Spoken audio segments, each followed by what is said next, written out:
तीर्थक्षेत्र जेजुरीच्या खंडोबा देवाच्या नगरीत दरवर्षी पौष पौर्णिमेला पारंपरिक गाढवांचा बाजार भरत असतो। या बाजारात गाढवांची संख्या खूपच कमी होती। यंत्रयुगात गाढवाच्या पाठीवरचं ओझं कमी झाल्यानं या बाजाराला उतरती कळा लागली आहे। बाजारात गाढवांची संख्या खूपच कमी होती।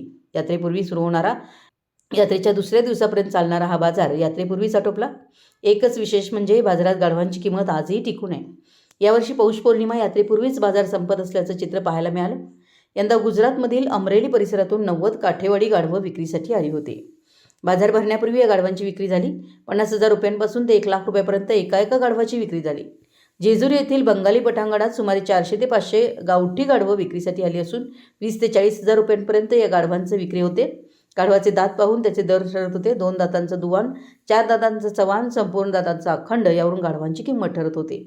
महाराष्ट्राच्या विविध भागातून तसेच कर्नाटक, आंध्र प्रदेशातील व्यापारी गाढवांच्या खरेदीसाठी आले। पौष पौर्णिमेनिमित्त बहुजन समाजाचे लोक देवदर्शनाबरोबरच पारंपरिक पद्धतीनं गाढवांची खरेदी विक्रीसाठी दरवर्षी येत असतात। पूर्वी हा बाजार संपल्यानंतर वैदू, भातू, कोल्हाटी यांच्या जात पंचायत, न्यायनिवाडे, मुलींचे विवाह ठरवले जात। मात्र गेल्या 10 वर्षापासून या प्रथा बंद झाल्यात।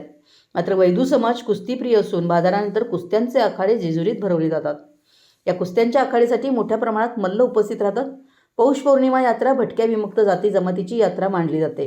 या यात्रेला वैदू, पाथरवट, कैकाळी, परीट, गोसावी, गारुडी, बेलदार आदी समाजबांधव जेजुरीत वर्षातील देवाची वारी करण्यासाठी इथं आलेले आहेत। देवदर्शन उरकून ते माघारी जात होते। पुणे प्रतिनिधी, मराठी एस न्यूज। आम्ही पारंपरिक म्हणजे आमच्या कमीत कमी आता आमची 5वी पिढी आहे की हे धंदा चालूच आहे आमचा। गाढवाची किंमत आता चालू आहे 1 लाख रुपये, 1.5 लाख रुपये, 80,000, 70,000। गाढवं जातं दुधासाठी, वीट भट्टीवरती कामासाठी जातं।